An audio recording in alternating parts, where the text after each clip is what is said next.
This is the Infatuasian Podcast, a show where we get together with people to talk about age and things that we love.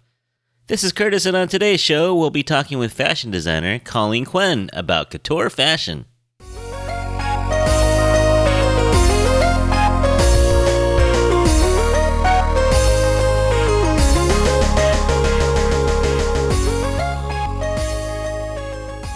Hey everyone, how's it going? Welcome to the podcast.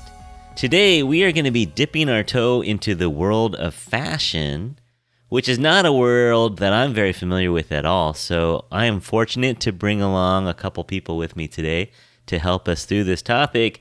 First of all, we have super producer Madison. Hey, Maddie. Hi. Are you happy to not be talking about fishing this time? Yeah, I'm so excited.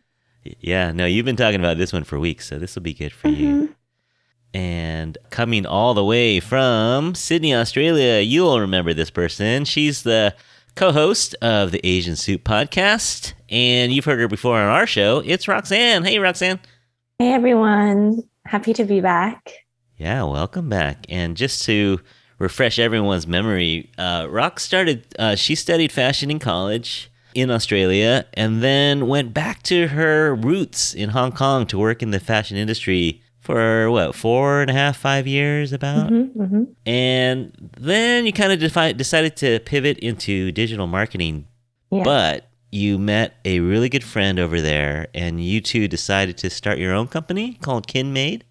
Yes. Right now we have our own small kind of slow fashion company. So we just have a few dresses and doing things in our own pace, and just creating things we really want to create. So it's been really fun and still learning along the way. So yeah. But there was kind of a reaction away from fast fashion, yeah? So what would you say the difference is when you say slow fashion? I think it's, slowing down the pace and not having that pressure with, large minimum quantities and, making things in limited amounts and just creating what we love. I think we always just want to stick with that for now, even, if it's only a few styles. So not the traditional, you need 20 styles in one season or whatever it may be. So yeah, just going at our own pace and not encouraging trendy every season changing kind of day-to-day wear. Yeah, so just like a friendly alternative. Yeah. And your materials are all sustainable. And yeah. So yeah, in Hong Kong, there's this area called the Sham Shui Po, and we'd go there and we'd kind of find leftover fabrics and create things with dead stock. So things that are already there and not creating new fabrics and trying to use, natural materials. And yeah, that's what we're doing. Fun. And you sell mostly online, but then I've seen you do like little pop-ups at markets and outdoor spaces. Yeah. We've done a few pop-ups and gonna see what I can do in Sydney since I've moved back. So yeah, we're trying out some markets and see if we can do some collaborations with friends and see how we go. All right. So all you Aussie listeners out there, get down to the marketplaces. Go look for Roxane. She'll be there. But thanks for coming along again, Rox. It's going to be fun having you here. Yeah, thanks for having me. Excited. And all the way from San Francisco, we have a real fashion legend around here, born and raised in the Bay Area. Colleen trained in the French couture traditions and infuses her background as an American with Chinese roots. And she has been in the fashion industry for over 3 decades and has been commissioned by museums and dance companies and celebrities requesting gowns from her, and that she's been worn on the red carpet by the likes of Naomi Campbell, Gina Davis, even Jennifer Newsom, the First Lady of California, has worn Colleen's gowns. She has taught fashion at FIDM and the California College of the Arts. And you continue to teach, I believe, individuals kind of on a more personal basis. Colleen has been featured in many magazines and TV shows, most notably America's Next Top Model, where Colleen was a guest designer and a judge. Colleen is also a painter and a sculptor and an all-around amazing person. So today our infatuation is fashion designer Colleen Quen. Welcome, Colleen. Oh, thank you so much. I'm so honored to be here. I love, love, love meeting you, all of you. And I'm just so glad we're together. It's a community. And it's Yeah, important to meet new energy too. So yeah. No, we're excited to have you here. This is going to be fun. And so you've met Madison and Roxane, so we're just going to have a little chat here. Sure. Let's get to know you first a little bit.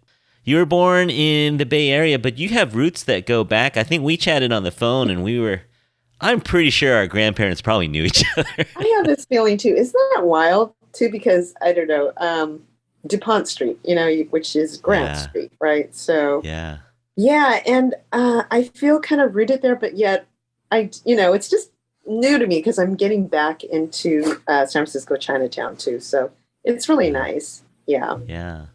So I think we figured out it was like, we don't know how to count the generations, but like at least 4 generations. Yeah. Yeah.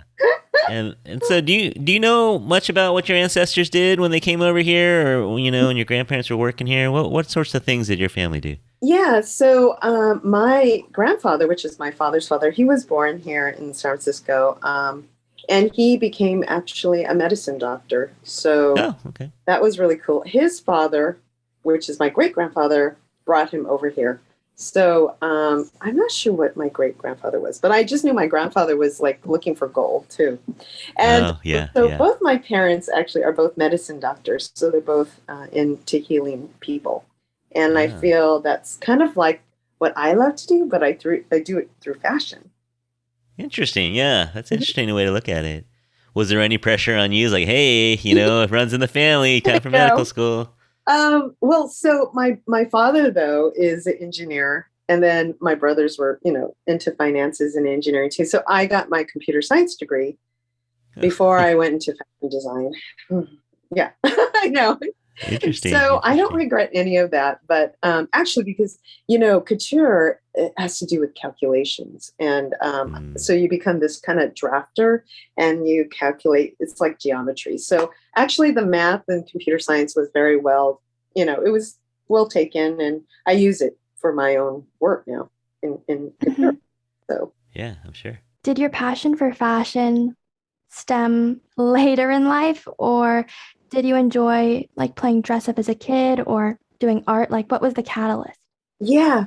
My mother was my first teacher in some ways. And I started at 5 years old. I started like coloring and painting and drawing. And then I had that Barbie tracer where you would make the little, the little fashion stuff. But I started painting and everything. My mother was my teacher. She taught me how to sew.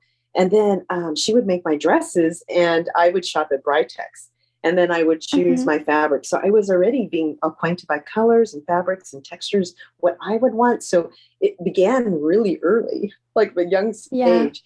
And then it just started escalating because I became an ice skater too. I don't know if you knew that, but I was a competitive I didn't know. Yeah, I'm Asian. We do everything.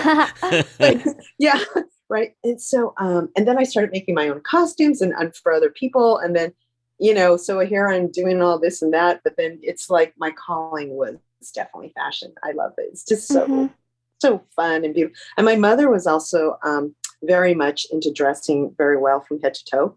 And she would wear her hats, her gloves, her purses, it would just all match, everything about beauty. So it was about beauty and fashion that my mother gave me. That reminds me of me and my mom because, when she was like pregnant with us, she spent a lot of her time sewing. So like we have this rocking chair and the cushions, like the coverings on them, she sewed in like all of our baby stuff and our curtains. And I begged her to teach me how to sew for the longest time, but it's so hard because I can't sew in a straight line. Really? Wait, do you live here? Yeah. You need lessons from me. I know. Oh, I teach Madison. If Colleen is offering, you definitely should take up. Yeah, actually, I only have 3 students, but I'm always looking for the ones that are really passionate. But I would teach everything. That's. Aww. I raise you, and then you can do your own business or whatever you want to do. But I do really suggest, I mean, it is the true way of learning if you want to learn with down the road. If you, Yeah. But yeah, That's awesome. it's never too late. I've been teaching someone that is in their 30s, 40s, but also mostly in their 20s or in their teens, actually, too. Like I had one student I was teaching, she was in her teens at 12, and then now she's in London, and she's designing now. So Amazing. in Europe. Yeah, that's so cool. Rox, is that story similar to yours? Were you a kid who liked dressing up and making your own stuff? Or? Yeah, I love drawing. Like I love drawing outfits all the time. And yeah, and then my mom was a production manager at some Sydney kind of fashion labels. And I was always surrounded by clothing and, you know, the process and excited, like you said, like about the fabrics and how to dress. So it was always really exciting it was a way to express yourself. And yeah. Exactly. I mean, you bring out your own style, you find yourself that way. It's really evolving in some ways. It's so, and it's fun. It's definitely fun. So you went to college and studied computers. Then how did you make that shift from computers to fashion? And, you know, because I was a software programmer, so here I'm like doing, you know, my mind's kind of like engineer, like my father. So I can break things down and figure out, oh, how does this A to B get to here? And I like that process. So, but after I got my degree, and then I was about to I was about to get an interview with IBM, and then they said, oh, you have to wear a Navy suit. And I said, ooh, Navy suit all the time? Anyway, so then I was thinking, I was going, well, wait, do I really want to be wearing a Navy suit all my life and then debugging programs when I really love ice skating and doing everything else, like creating costumes and stuff? So then I said, oh, Mom and Dad, I really want to go to fashion design. And there's a school here, FIDM. Can I just go there and just get my degree and then we'll figure it out? You know, but I was determined, like, if I get in there, I'm going to start working. And that's what happened. I did. So I was like 21 or something when I got my degree in fashion design. And then I immediately went into the industry and I started working and I just made it happen. It's like, I'm not going to return back to computers, even though I should have maybe, because I would have been making a lot of money. In this area. Yeah. Right? I mean, what I know. Anyway, so you know, then I love what I do. It's not about the money. It's about my passion and my heart. And I Exactly.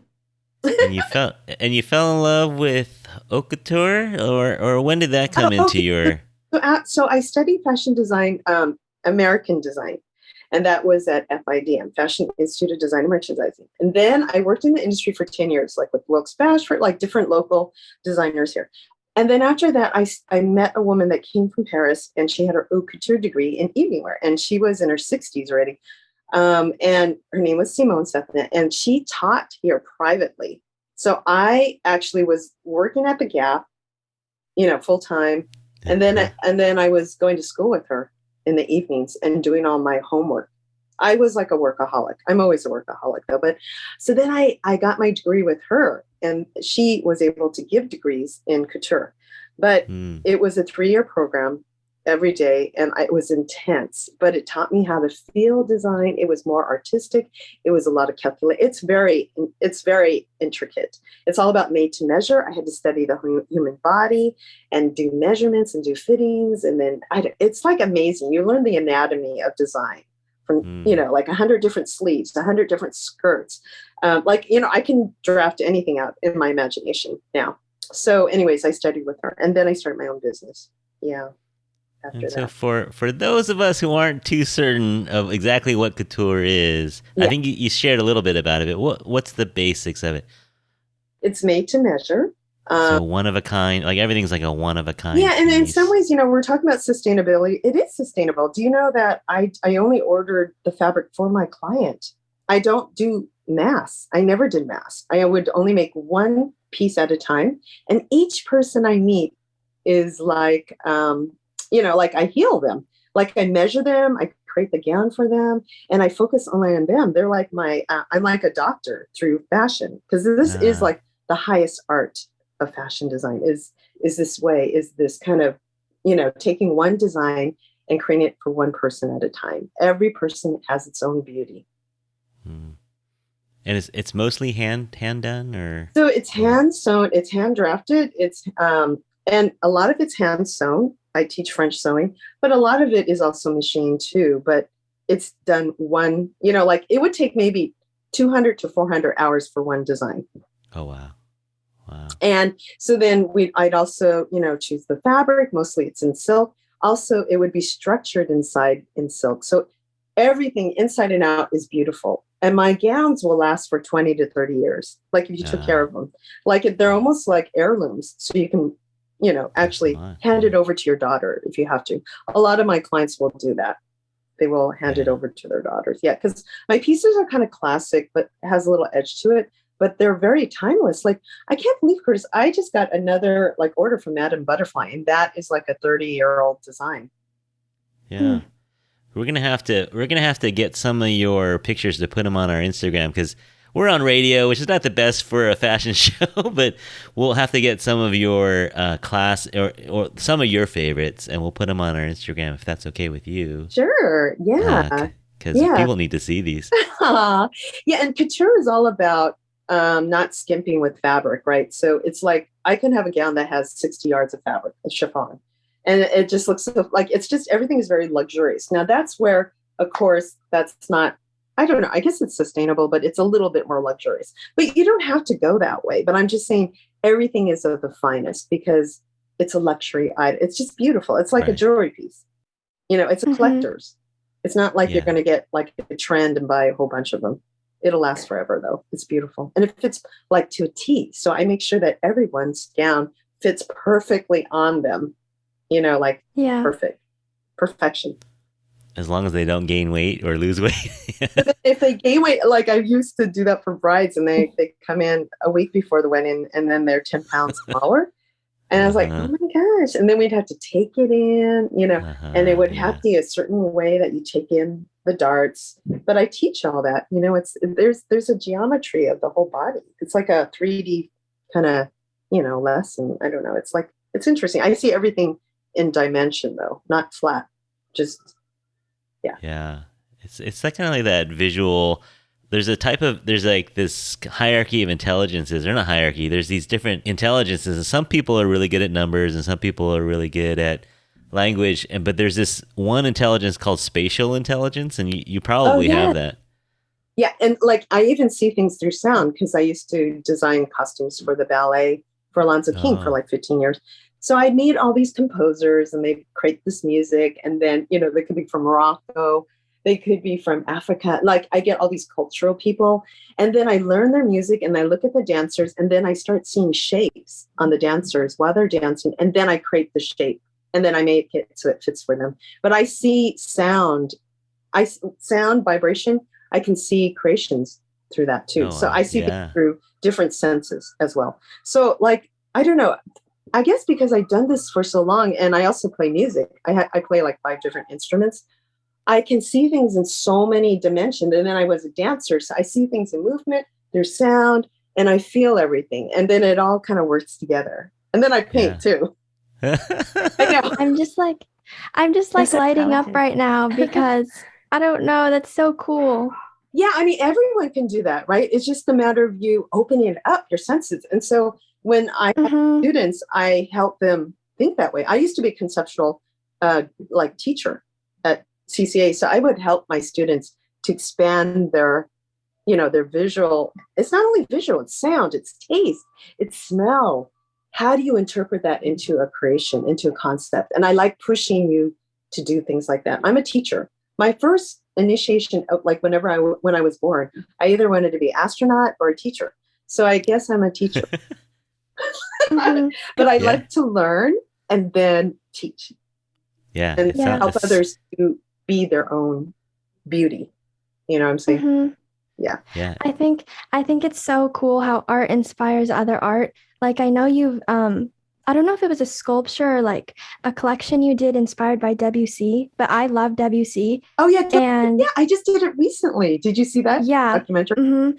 And it's cool because a lot of impressionist pieces are inspired by other art too. Nature, scenery, like poems. So it's like a whole chain of people making impressions of other people's art. Isn't it beautiful that we all admire each other? And I really stress that we as artists come together. So I love collaborating with other artists because we all have this other dimension that we want to share and grow.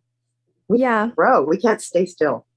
You know? So thank you. But yeah, that was an amazing thing. I listened to that and then I saw this like thing and then I started creating it. You know? So, you know, it just like, don't be scared. Just do it. You know, just be open. It's better to jump and do it instead of not at all. That's all because you will learn from it all the time. Even whether it's good or whatever. It's good for you to keep on expanding and cultivating, though. That's what I believe. Yeah.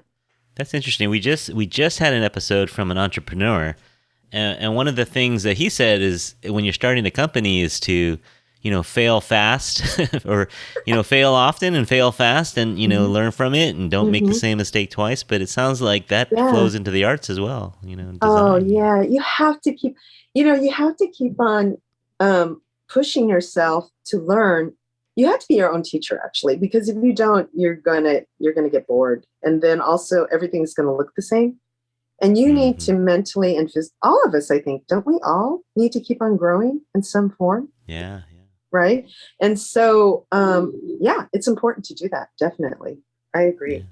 I wanted to ask, what was one of your most memorable moments? I'm sure you've had so many, but what was one of the most memorable moments being a fashion designer? Was it, you know, having your, you know, gowns down a runway, or was it dressing a certain celebrity or creating something for yourself? What was that moment where you're like, wow, I'm really a fashion designer, or I just love, you know, what I'm doing now? I really think, and it was kind of strange though, because I do love film and I do love speaking and stuff like that, but I did love being on Tyra Banks for some reason. I don't know why. It was like a prime time, and then they picked me up from the airport. It was like in a limousine, and then I felt like a little movie star or something. They took me there. I had a hotel, and then Tyra, and then I had this whole team of hair people and makeup, and then we filmed the whole day. And I love that whole film. And then I love talking and speaking, and I didn't have a script, so I was able to grow and develop myself. And then she also trusted in me and my work. And it feels so good to have people supporting you. I don't know. And yet she was a celebrity, and it was just so honoring to be in her show. And also that I was free to speak and then just to be and to show my work. It was so honoring. I think that was just really delightful. And then I got to meet everyone, the crew. So I love that. I loved being in the midst of being supported, because when you're an entrepreneur, you need that support. You really do. I mean, sometimes I'm isolated just doing my stuff. I'm in my own world, and you help and you create things for people. But then after that, you have to say bye-bye. And then, but this one was kind of more like, this is going to be on film forever. And that was truly kind of cool. And I would love to, down the road one day, do costumes for a beautiful film. I think that would last forever, because usually my fashion shows, oh man, we will plan for a year, and then we'll have like 50 people in the crew, and then we're working so hard planning it for the whole month, and then we have the fashion show in 20 minutes, and then it's done. And no one, and it's filmed, but and then on to the next one. Yeah, on to the next, yeah. And it's so expensive. It's so much time. Everyone's doing it. You get this super high. But, something about holding and freezing that moment is really honoring too. Yeah. I mean, like in fashion, you have to kind of detach from it. You can't hold on to it. But I kind of want to hold on to it too, Yeah. Does that make sense? It's like doing live theater, right? Or like, doing a live performance. Yeah. It's like you make it and then you have to burn it or something, like Burning Man or something. Like, you have to let it go. It's like, oh, bye. I'm so exhausted now. I'm going to go to bed. Yeah. And then next one. Right? Yeah. And so, just being grateful, because the fashion is fast. Even my, even in my thing, it's fast. You make it for the client, and then, oh yeah, I felt so beautiful. And then the next thing you don't hear from them for a couple, for a year or something. And so it's like fast, and then they forget. It's kind of like a desire, a temptation, and then it's done. And then you go, I just birthed that. Yeah, yeah. But Not like, literally, but figuratively. Yeah, not literally, but something like it from my heart. Mm. Yeah. like every time you have a cool new opportunity, like appearing on America's Next Top Model, Yeah. does that like augment your drive? Because I feel Yeah. like every time I talk to people like you, or like when I went to the Taylor Swift concert once, I was like, I can't imagine doing anything else with my life. Like it Yeah. makes me want to work for it. And I'm Yes. just like, ah, I want to be there someday so bad. Oh my gosh. Is that what you want to do too? You want to sing Yeah, I want and to do perform? music. hmm I love you for that. You need to keep on sharing more about that. I want to help you. Yes. I mean, Aww. yeah, that's, like having role models or just loving that environment. And when you get there you just know that that's a part of you.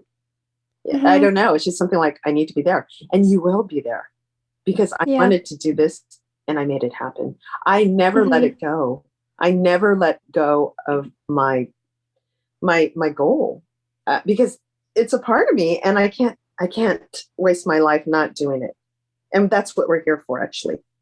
And if you know that, you just work on it. You just keep on working on it until you get there. And, Agreed.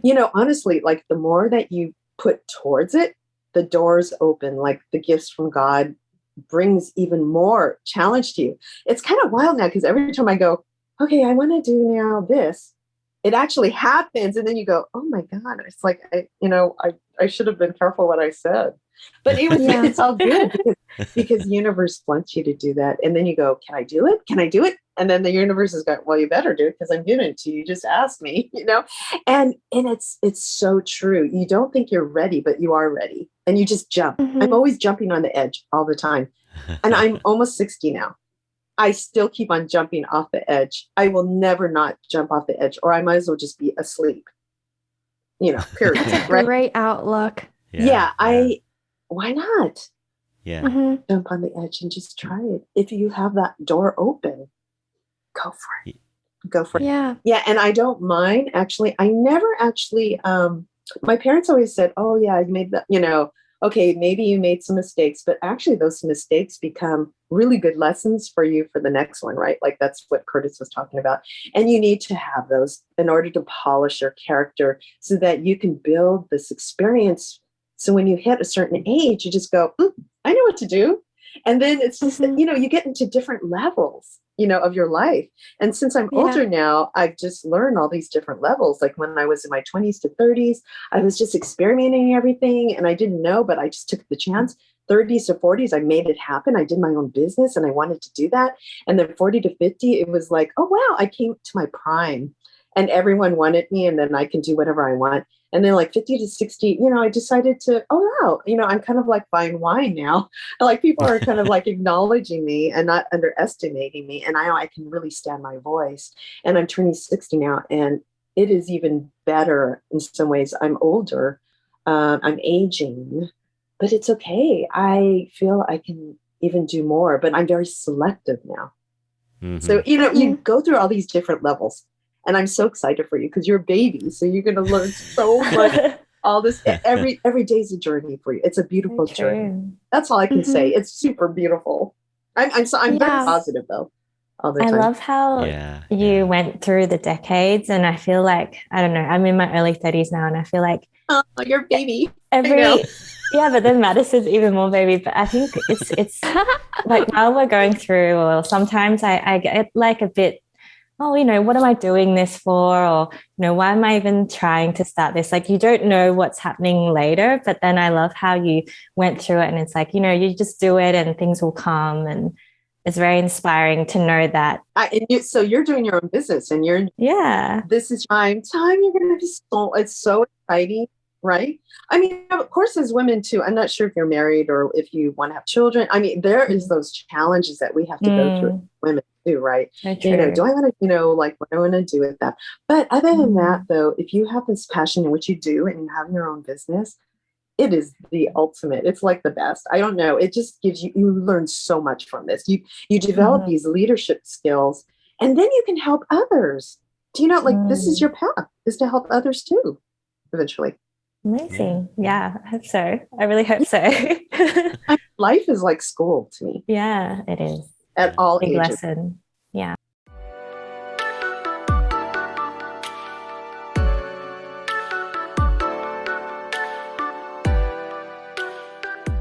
Let me take a little detour here since we are the Infatuasian podcast.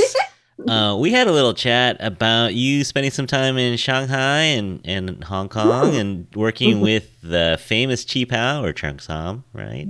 That was really wonderful. That was the year 2018. I went to Shanghai with Duffy Wang, and he's with D3 Productions, and I've done 2 documentaries with him, so I'm kind of like a fashion journalist too. The first one I did was the minority ethnic group. So it was all about the Miao and the Buyi villages, and I met them. But this is the second one he asked me. He said, Colleen, I want you to be the fashion journalist with another partner you can choose. And I want you to talk about the Cheongsam or the Chi Pao, which is the same. Chi Pao is in northern and Cheongsam is in southern. That's how they, but it's the same dress. Mm-hmm. And that is an amazing experience because I got to learn all the first masters that created it during the 1920s, and how it evolved and how it began and how this liberation for women, for us as Asian women, we were able to wear this Chi Pao because it was able to outline our whole entire body versus before we weren't even allowed to show our body.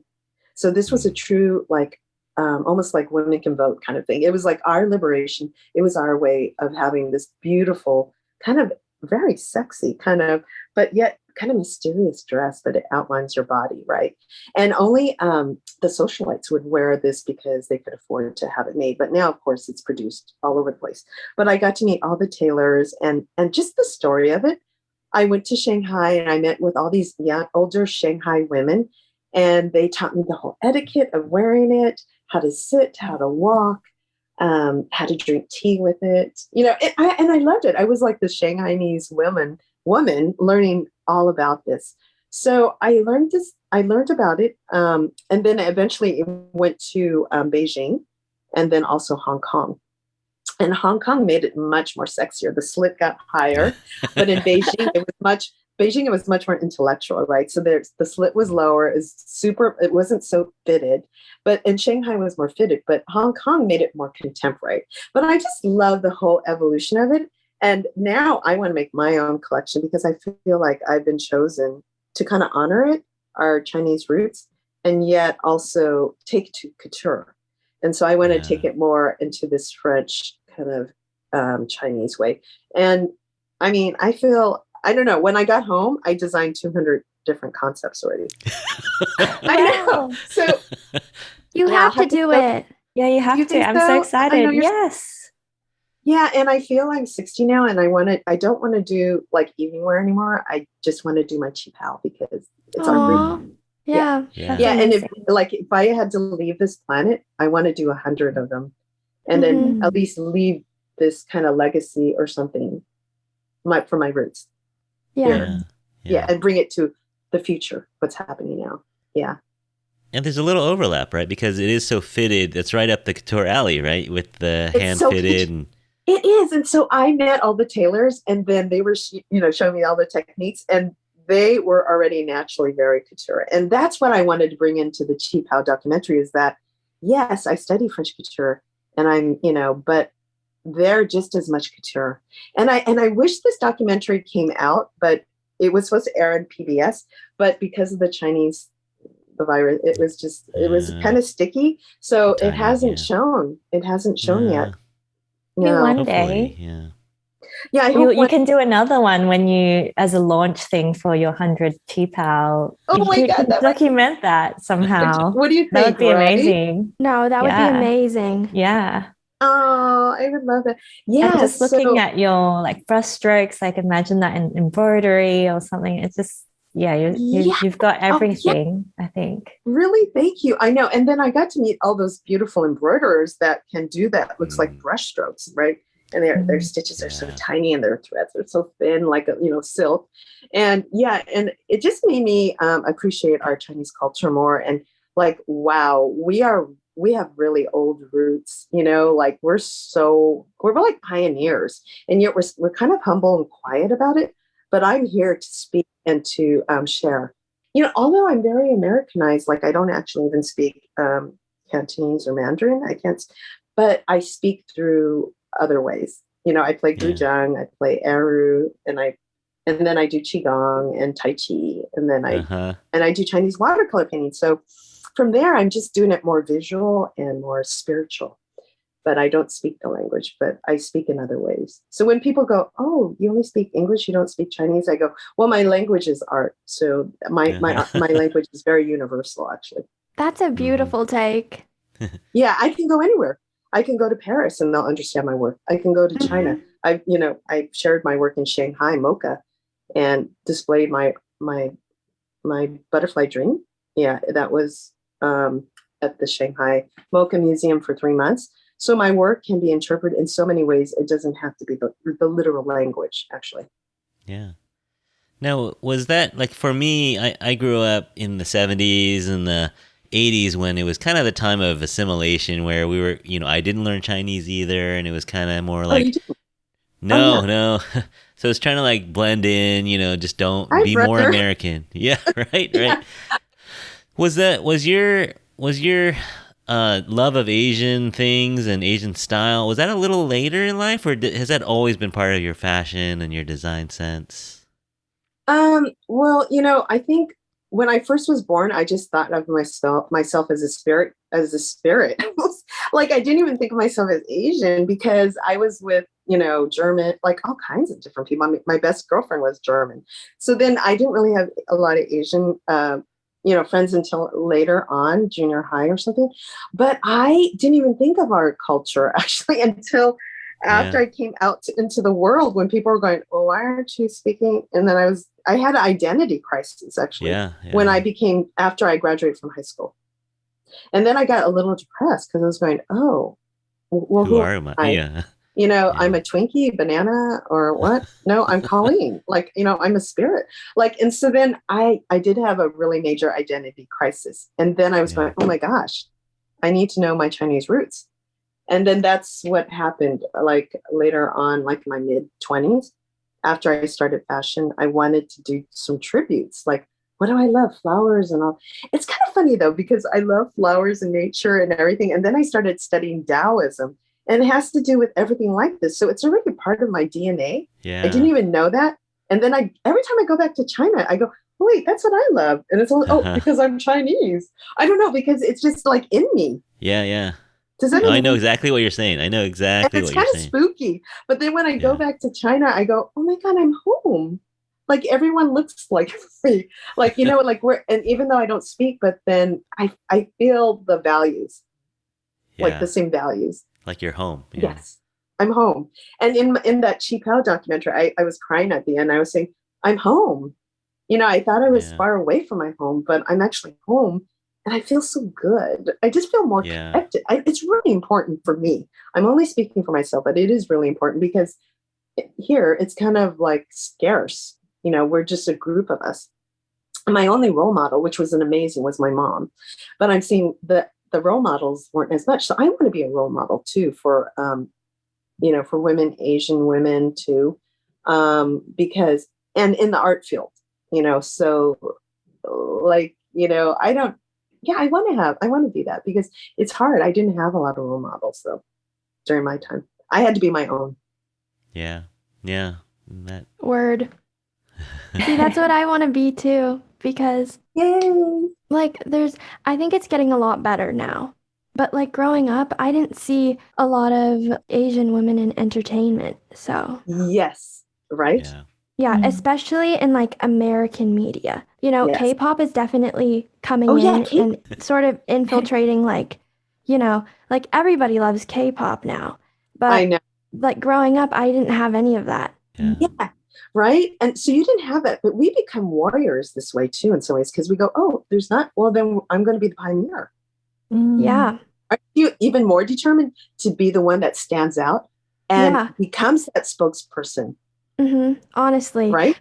before I used to be like, because I don't see anybody like me, I just think it's not attainable at all. And I was like, maybe I should pursue No. something else. But like you said No. earlier No. about like having like that innate drive to do something, I just can't give it up. Like I got to do it. Because you're chosen, sweetie. You're chosen to make that happen. You understand? I'd like You to don't think so. never be silenced from what your truth is. Mhm. That's why because your truth is your truth. Yeah. No one has it but you. So Mhm. if you have that passion, sweetie, I want you to make it happen.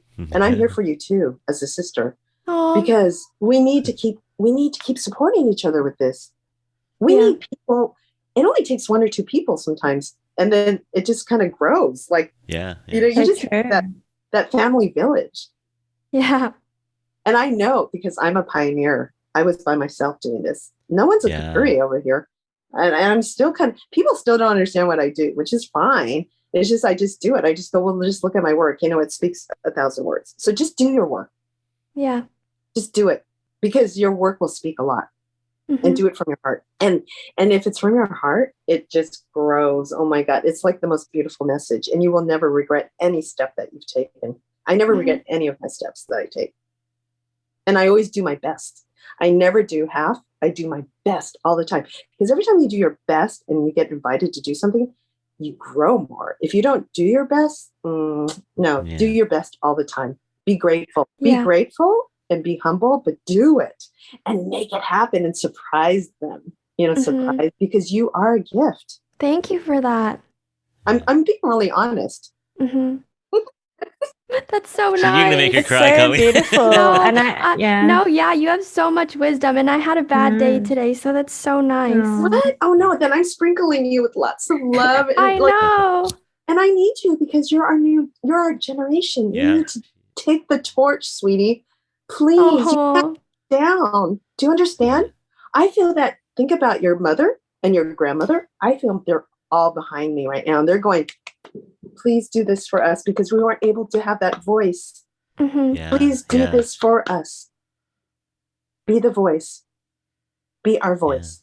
I'm the voice too. Yeah. Okay? Mhm. And I'm so behind you. Yeah. And Thank whoever you. We all are. So if you feel like anyone like detours you from it, walk away, please. Walk away. Because you know what? You need to believe in yourself. I may be by myself believing in myself, but that's enough sometimes. And like, Mhm. I don't need a lot of people actually, because you have to have the drive yourself. You have to drive yourself, actually. You have to be the Mhm. driver of your own self all the time. 100%. Yeah, 100%. Don't ever let anyone get you down. You have to drive yourself. You always have to be in your own world. Mhm. And then you can step out when you have to perform. You guys are too nice. I can't take all this. It's too nice. Oh. Really? Yeah. You're paving the way. Only because I've been through it already. Does that make Mhm. sense? Yeah. So you're not alone. I've been through Mhm. so much where people don't even understand my work, but I'm still doing it. Some people Mhm. call me an underground designer because, I don't know. Some people, I've been called so many things, but it doesn't matter. I know my work is from my heart. If you're doing good for the planet in some ways, it's only good, sweetie. It's only Yeah. good. We're going to be protected Yeah. from the universe and above. Mhm. Man, I think we need to jump on a weekly call with Colleen every Friday. we need to Honestly. get pumped up. I can already feel like you're such a good teacher, and like just everything you say is very inspiring. And For Oh, real. Thank you. Feel free. Yeah. You guys can always call me because I know, I wasn't able to have children, unfortunately, but, and I had 2 miscarriages and it broke my heart. But then I said, oh, maybe I can be a mother to anyone that wants to approach me because Mhm. I really want to share what I have because I've been through so much. I've even been through breast cancer. I've had miscarriages, and I actually, have been separated from my soulmate for the longest time. And we were designers together too. But, and I'm alone now, but then I'm not alone because I'm doing what I need to do. And as long as you just kind of have to remember why you're here on this planet, actually, that will ground you. Mhm. Yeah. I'm And literally gonna believing in cry. yourself. I Oh, love really? the advice. I don't there. know. Oh, No, I think buddy. I'm good right now. But like it might happen. It just might. And so, do you know, I cry all the time. But you know what? Sometimes we need to cry and then we start having joy. Like sometimes we need that yin and yang. And we go to the dark side, we go to the bright side, and then we find our way where it's neutral, right? And it's always challenging. Believe me, I get depressed sometimes, and then I have to get myself up, and then I start painting. But you're going to find your way, and that's in time, right? Like, what is your rituals that make you happy? Like, you know, I make tea, my Chinese tea, and then I'm super happy for some reason. I don't know. And having cookies or so, I don't know. But anyways, but you know, you got to find your thing that makes you kind of giggle, and then you can move on with life, and it builds your spirit in some ways too. Well, thank you for doing that for me today. Really? Yeah, genuinely. Oh, honey, really? I love that. Thank you for wanting to listen to me. Yeah, thank you. That makes me feel good. Well, likewise. Is this a love fest? I know. It's Women Empowerment Month. So good. It's Women's Month. Yeah, it is. And this will be on Spotify and Apple Podcasts, so you guys can listen to it whenever you want to.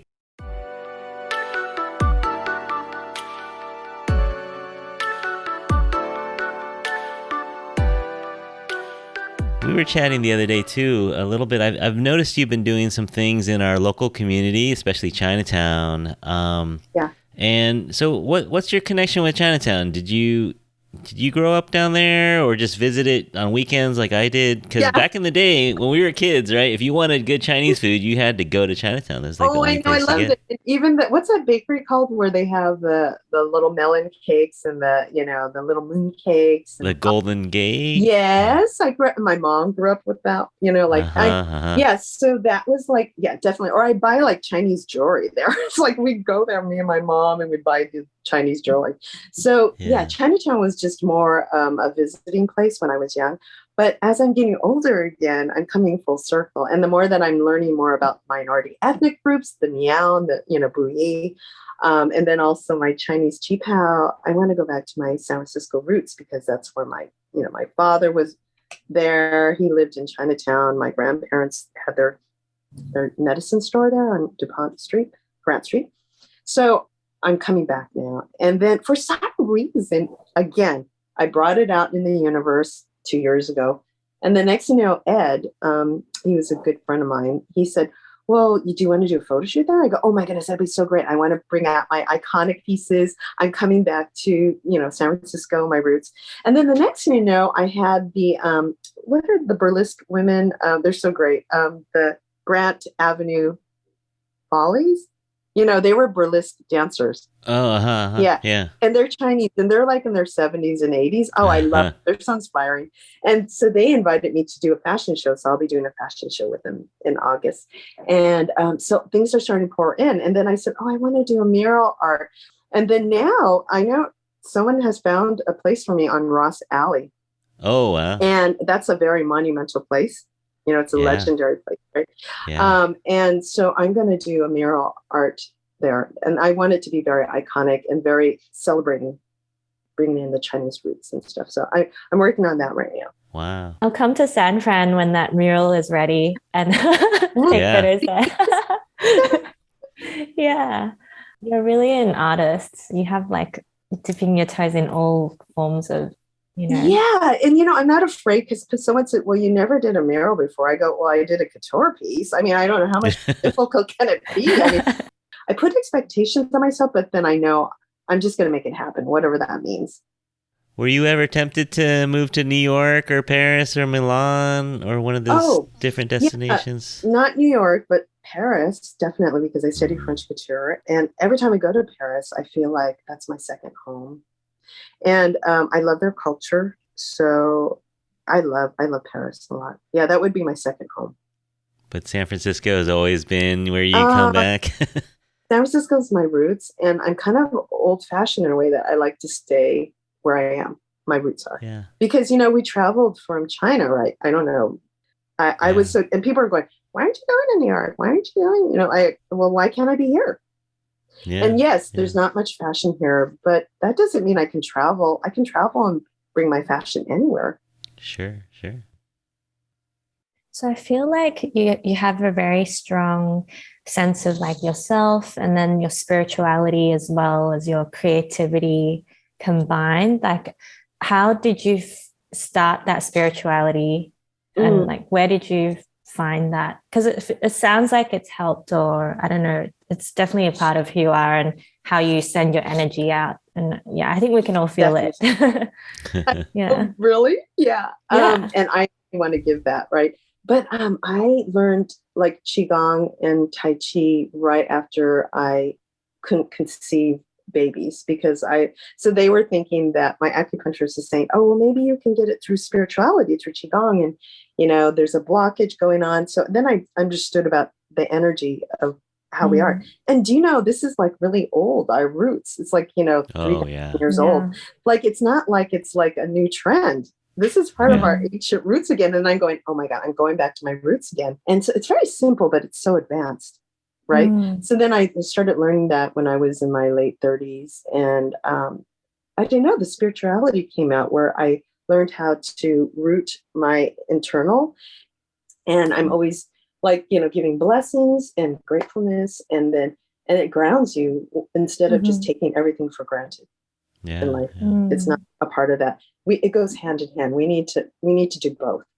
We can't just do only physical, and we can't only just do spiritual. We need to take care of our bodies physically and also internally our spirit, because our spirit is forever. When we die, we go up there. Well, this is what I believe. It doesn't have to. I love that too. I believe that. Yeah. Because it's not the end. We keep on going. Yeah. I heard that some of your pieces have been inspired by Taoism. And obviously it's not a tangible thing. So how do you translate like that into your art? Did you ever see my pieces? They're like big hair. Well, that's heaven. That's heaven. And then she's the human. And then I would have flowers becoming the earth. And then it's all as one. So that when you see my work, you'll see like human beings become birds and then flowers. And I merge them all together because we need to pay homage to everyone. We need everyone. It's not like there's a hierarchy. Like, we need to appreciate nature. So then I mix them all together, and that becomes my Taoist way. We're as one, all as one. Yeah, I love that. But then it's fashion at the same time. Got to put that little fashion in there. It's perfect. And then I don't know what it is. And then people go, what is it? I go, I don't know. It's my own genre. I don't know. I just I don't even know. I just do it. Yeah. We usually end with a segment called Who's Your Infatuasian? And an infatuasian is anyone that inspires you from the Asian world, Asian American, Asian, whatever. It could be someone you know, or it could be someone that you admire from afar. Is there anyone in the Asian community right now that would qualify as an infatuasian for you?